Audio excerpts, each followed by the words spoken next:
बूढ़ा हो गया वो बाप, शरीर सूख गया। बुढ़ापा क्या है? जंग लगा लोहा। लोहे पर जंग लगता है जब पानी की मार पड़ती है, और जिंदगी को जंग लगता है जब अपनी औलाद का दुष्कार मिला करता है, जब अपनी औलाद से उपेक्षाएं मिला करती हैं। एक बात अंतर इतना है कि लोहे को जंग बाहर से लगता है और जिंदगी को जंग भीतर से लगा करता है। बाहर की जंग को मिटाने के लिए कोई रेख मार्क मिल जाता है बाजार में, मगर भीतर की जंग मिटाने का कोई भी उपाय हमारे पास नहीं हुआ करता है। उस बूढ़े ने बच्चों को पढ़ाया लिखाया, उसकी पत्नी की मौत हो गई, अकेला बुढ़ापा, दो बेटे, एक डॉक्टर एक इंजीनियर, पढ़ा लिखा के बड़ा किया। बड़ा आश्चर्य होता है मुझे कि एक बाप अपने 4 बेटों को पढ़ा लिखा के योग्य बना देता है, अपने 4 बच्चों को खिला देता है एक बाप, लेकिन 4 बच्चे मिलकर के बुढ़ापे में एक बाप को रोटियां नहीं दे सकते हैं। मेरे भाई, जब छोटे थे तो इस बाप ने तुम्हें खिलाया था, पिलाया था, आज बुढ़ापा है, 4 बच्चे रोटियां नहीं दे सकते उसको। अरे तुमसे अच्छा तो वो बंदर होता है जो नाच नाच कर मदारी का पेट भर दिया करता है। ध्यान रखिए, क्या जिंदगी है हमारी, क्या जीवन है हमारा। अपने ही घर में परायेपन का बोध, ऐसे रहते हैं जैसे पड़ोसी के घर में रह रहे हो। कल तक जहां हुकूमत चलती थी, आज 2 रोटी का भी इंतजार करना पड़ता है। मान्यवर, मां बाप अपने बच्चों की जुबान नहीं दे सकते किसी को। क्या हालात बना दिए हैं कि बुढ़ापे में मां बाप बच्चों के सामने चुपचाप हाथ बांधे खड़े रहते हैं। ध्यान रखें, उनके पास कुछ नहीं है। उस बूढ़े बाप को बहुएं पसंद नहीं करती थी, फूटी आंख नहीं सुहाता बूढ़ा उनको, बड़ी परेशान हो गई बहुएं। बूढ़े बाप ने देखा, यार इन बच्चों को मैंने पाला पोसा बड़ा किया, आप विचार तो करो एक बार, माँ बाप की तपस्याएं। मैं संत हूं, मैं दिगंबर संत हूं, लेकिन आज मैं आपके सामने कह रहा हूं कि 23 साल हो गए मुझे सन्यास में रहते रहते, लेकिन मैं विश्वास के साथ कहता हूं कि 23 साल में जितनी तपस्या मैंने नहीं की होगी, उससे ज्यादा तपस्या मेरी मां ने मुझे पालने में की होगी। क्या पाते हो तुम अपनी जिंदगी में? मां बाप के एहसान। बड़ा आश्चर्य होता है कि जिस मां ने 9 महीने तुम्हें कोख में रखा, बुढ़ापे में उसको कमरे में नहीं रख सकते हो तुम। ध्यान रखिए, जिस मां ने आंचल का दूध पिलाया, उस मां को मटके का पानी नहीं पिला सकते हो। जिस मां ने, विचार करिए, आज जो तुम बोल रहे हो, अरे बेकार है वो औलाद जो अपने बाप को चुप कहती हो। ध्यान रखिए, कैसी औलाद है। मां बाप कुछ बोलते हैं तो बच्चा कहता है आप चुप रहिए। अरे जीभ गल के गिर जाना चाहिए आपकी। मां बाप को कहते हो चुप रहिए, जिसने बोलना सिखाया। जब तुम पैदा हुए थे तुम्हें तो बोलना भी नहीं आता था।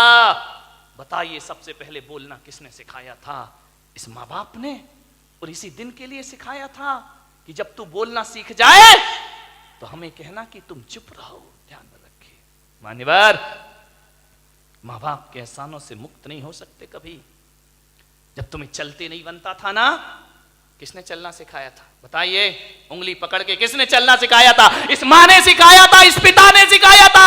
ये तुम्हारे लिए घोड़ा बना था, तुम उसकी पीठ पर सवार हुए थे। कितना खुश होता था वो बाप जब तुम पहली बार चलना सीखे थे। चलते थे, गिर जाते थे, चलते थे, जैसे ही गिरने लगते थे पापा आकर पकड़ लिया करते थे।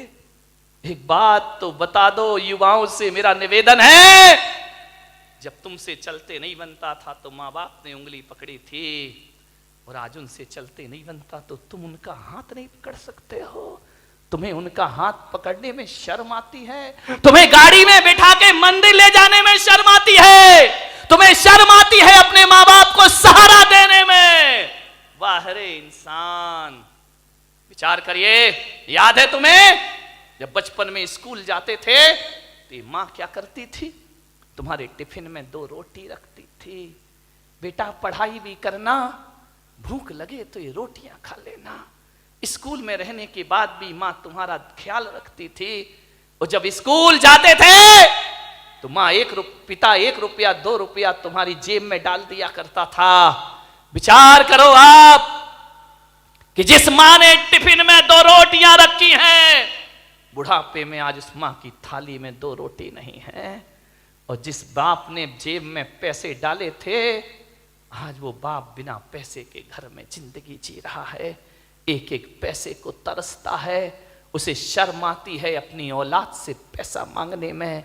एक बात तो बता दो, युवाओं से मेरा निवेदन है कि बचपन में तुमने पिता की जेब से पैसे निकाले थे तो पिता तो गुस्सा नहीं हुए थे ना? पिता तो सोचते थे बच्चा है, निकाल लिया, खर्च करेगा, कोई बात नहीं है। बचपन में पिता के जेब से पैसे निकालते तब पिता को गुस्सा नहीं आया।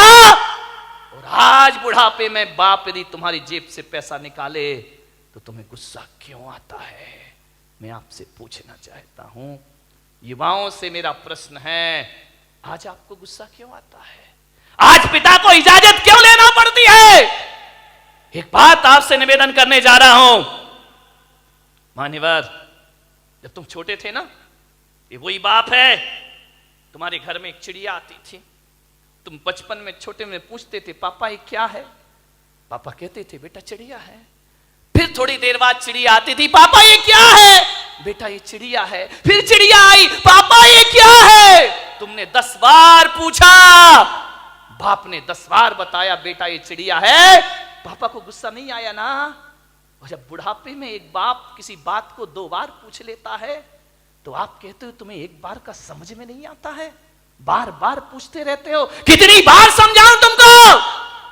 बताओ, तुमने 10 बार पूछा तो पापा ने गुस्सा नहीं किया, आज पापा ने 2 बार पूछ लिया तो तुमको गुस्सा आ गया। तुम कहते हो कि माँ बाप जिद करते हैं, बुढ़ापे में परेशान करते हैं। तुमने भी बहुत जिद की थी जब तुम अपने माँ बाप के साथ बाजार गए थे, खिलौने के लिए मचल गए थे, पापा यही खिलौना लूंगा, पापा के पास पैसे नहीं थे, पापा मुझे यही वाला चाहिए। सोचिए, आप विचार करिए, बाप के पास कुछ नहीं था, तुमने डिमांड की, तुमने जिद की, तुम भी तो सड़क पर मचल गए थे, बाजार में रोने लगे थे, तब पापा को गुस्सा नहीं आया। और आज माँ बाप थोड़ी सी जिद कर ले, तुमको गुस्सा आ जाता है। किस काम की जिंदगी है ये तुम्हारी? मान्यवर, विचार करिए, तुमने कितना परेशान किया है माँ बाप को। उस परेशानी का यदि 1% भी चुका सको तो माँ बाप खुशी से अपनी जिंदगी जी लेंगे। मेरे भाई, मैं आपसे निवेदन करता हूं, माँ बाप का सम्मान ना कर सको कोई बात नहीं है, ज्यादा उनका मान प्रतिष्ठा ना दे सको कोई बात नहीं, लेकिन मेरा आपसे आज एक निवेदन है, इज्जत ना दे सको कोई बात नहीं, मगर ऐसा तो करो कि माँ बाप इज्जत से उस घर में रह सके। ध्यान रखें, इतना तो कर सकते हो ना कि सम्मान की जिंदगी जी सके। वो क्या करते हम माँ बाप के लिए? स्वामी विवेकानंद बहुत बड़े संत हुए, अमेरिका गए, उन्होंने अपना भाषण दिया, प्रवचन दिया, मां पर बहुत अच्छा बोलते थे। वो कहते थे मां से अच्छा कुछ नहीं होता, मां से बड़ा कोई धर्म नहीं होता, पिता से बड़ा कोई धर्म नहीं होता, कोई कर्तव्य नहीं होता हमारा। विवेकानंद से किसी जिज्ञासु ने पूछ लिया, आप मां की इतनी महिमा गाते हैं, मां में ऐसा क्या है? धरती पर आए हैं तो मां तो मिलेगी मिलेगी, इसमें कौन सा एहसान? और हर मां बाप पाल पोस के बड़ा करते हैं, कोई बड़ा काम नहीं कर दिया उन्होंने। धरती पर आओगे तो मां बाप तो मिलेंगे ही मिलेंगे। विवेकानंद ने कहा, यह प्रश्न कोई भारत का आदमी पूछ रहा है कि मां में ऐसा क्या है? स्वामी विवेकानंद ने उसे बुलाया कि इधर आओ। वो एक साफा बांधते थे, उन्होंने अपनी पगड़ी खोली, बोले इसे पकड़ो। उसने कहा स्वामी जी ये क्या है? बोले पकड़ो। उसने पकड़ा। स्वामी विवेकानंद ने कहा कि जाओ मेरी सभागृह के बाहर 1 किलो का पत्थर पड़ा है, उसे उठा के लाओ। बोले स्वामी जी मुझे प्रश्न का उत्तर चाहिए। ये पत्थर में से नहीं उठेगा। बोले देख, मां बाप के संदेह में उठा हुआ प्रश्न किसी पत्थर से कम नहीं हुआ करता है। पत्थर का जवाब स्वामी विवेकानंद नहीं देते, पत्थर का जवाब पत्थर ही दिया करता है। जाओ और पत्थर उठा के लाओ। वो पत्थर उठा के लाया। स्वामी जी ने कहा अपने पेट में बांध, और बांध करके पूरे नगर के 3 चक्कर लगा के आ। बोले ऐसा नहीं हो सकता। बोले क्यों नहीं हो सकता है? बोले मुझे उत्तर चाहिए। बोले उत्तर मैं नहीं दूंगा, उत्तर पत्थर देगा। मां बाप के खिलाफ उठा प्रश्न पत्थर है, उत्तर भी पत्थर ही देगा। जाओ। उसने बांधा पूरी परिक्रमा। बोले थोड़ी देर बांधा फिर छोड़ दिया। बोले मेरे से नहीं होगा ये। बोले क्यों? बोले स्वामी जी आप इतने बड़े विद्वान हैं, मनीषी हैं, ज्ञानी हैं, मैं पेट में पत्थर बांध के घूमूंगा तो लोग हंसेंगे, मेरा मजाक बनेंगे, मुझे अच्छा नहीं लगेगा, मुझे शर्म आती है। तो स्वामी विवेकानंद ने कहा उत्तर मिल गया। बोले ये कोई उत्तर है क्या? बोले यही उत्तर है। जब तुझे 1 किलो का पत्थर बांध के घूमने में शर्म आती है, बोल तेरी मां 9 महीने तुझे पेट में रखकर कैसे घूमी होगी, उसे शर्म नहीं आई होगी, और आज तुझे शर्म आई और तूने पत्थर फेंक दिया। अरे मूर्ख, यदि तेरी मां को शर्म आती हो तुझे कोख से निकाल कर फेंक देती तो आज मेरी सभा में प्रश्न पूछने की औकात तेरी नहीं होती। इस ध्यान रखिए, ये मां बाप का उपकार हुआ करता, ये मां बाप की बदौलत है। एक बात याद रखना मेरे भाई, आज तुम्हारे पास जितनी भी दौलत है वो मां बाप की बदौलत है। ध्यान रखिए, मां बाप नहीं होंगे तो कहां से डॉक्टर बन जाओगे, कहां से इंजीनियर बन जाओगे,